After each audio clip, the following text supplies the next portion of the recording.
Diplomacia e Guerra Fria no século XX são grandes eventos que acabaram associados a um nome.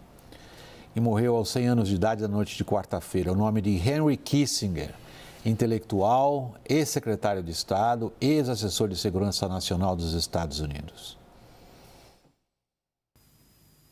Kissinger foi associado a fatos cujas consequências vivemos até hoje, como as estratégias para conter a União Soviética durante a Guerra Fria, principalmente através de acordos de limitação de armas, e a aproximação dos Estados Unidos com a China, um dos fatores essenciais para se entender como os americanos saíram vencedores dessa Guerra Fria.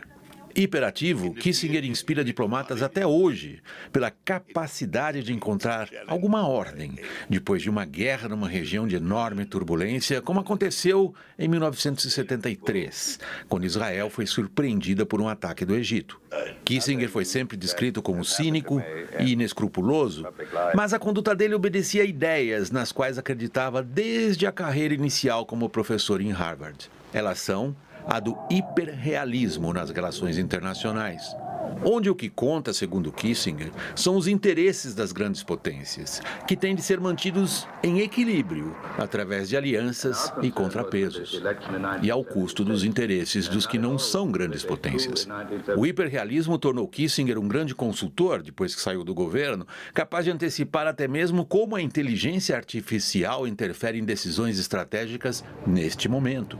Mas o que realmente parece ter motivado Kissinger em tantas décadas é algo que ele viveu como menino, na Bavária, Alemanha, onde nasceu, e de onde a comunidade judaica, que vivia em perfeita harmonia, foi expulsa com a subida do nazismo e a destruição da República de Weimar, eventos que ele presenciou. É o que ele chamava inevitabilidade da tragédia. Paz, democracia, convivência pacífica são frágeis e duram pouco, acreditava Kissinger. O pior sempre está prestes a acontecer.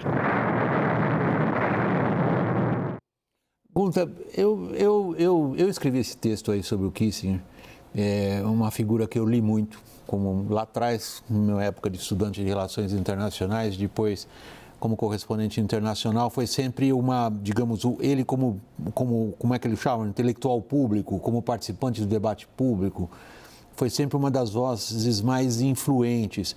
E o que sempre me chamou a atenção no legado intelectual do Kissinger, essa ideia da fragilidade daquilo que a gente possa considerar como dado.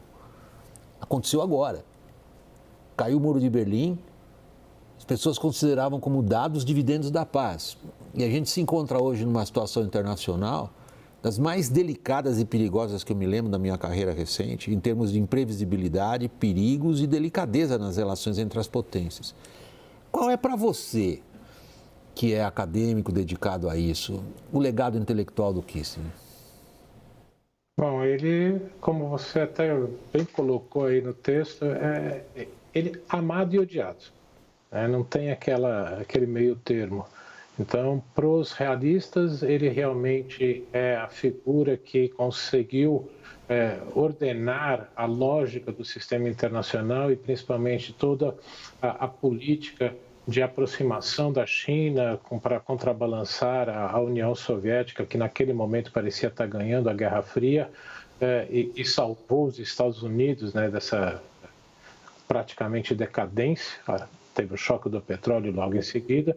E há aqueles que odeiam que ele é o responsável pela guerra do Vietnã, pelo bombardeio no Laos, Camboja, outros lugares do mundo, o golpe militar no Chile. Então, entendendo, como eu vejo sim, entende que o mundo, infelizmente, é movido a interesses e, principalmente, o poder militar ainda faz parte central das relações internacionais.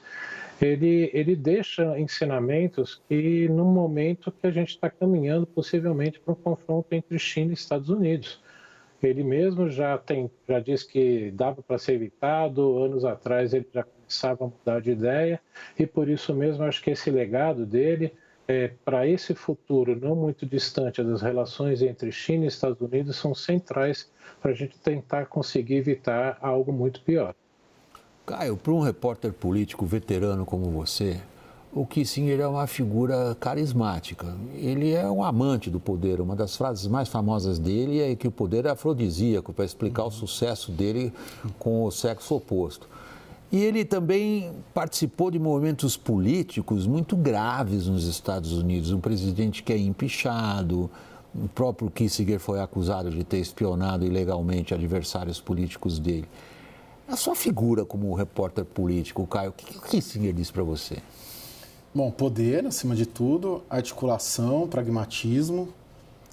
Vocês chamam na diplomacia ou nas relações internacionais de hiperrealismo, né? Não é a primeira vez que eu ouço você nesses anos já que a gente convive, eu e você, mas eu chamo de realpolitik, talvez, né? De considerar as coisas como elas são, né? Você brinca também várias vezes a política como ela é. É a tua frase. E no caso a política internacional como ela é, né? Quem tem mais poder manda mais. Né? Eu acompanhei desde ontem as reações ao falecimento. Um cara que morre com 100 anos e ainda repercute dessa maneira, né? Movendo paixões nos grupos, nas redes, é porque, de alguma maneira, como o professor coloca, ele foi relevante de alguma maneira. Né? Do ponto de vista agora acadêmico, Gunther, o Kissinger é associado a uma escola de pensamento das relações internacionais. Hoje, talvez o nome mais expressivo seja o professor Mearsheimer, que está sendo extraordinariamente popular no YouTube com as lives, as aulas dele, que vem dessa escola do hiperrealismo, mas ela nasce lá atrás ainda, em Chicago, em Harvard, com os primeiros que formularam depois da Segunda Guerra Mundial, sobretudo Morgenthau, que trabalhou com o Kissinger. Em que medida essas ideias, que durante um bom período do século XX foram predominantes no mundo acadêmico, ainda estão vivas?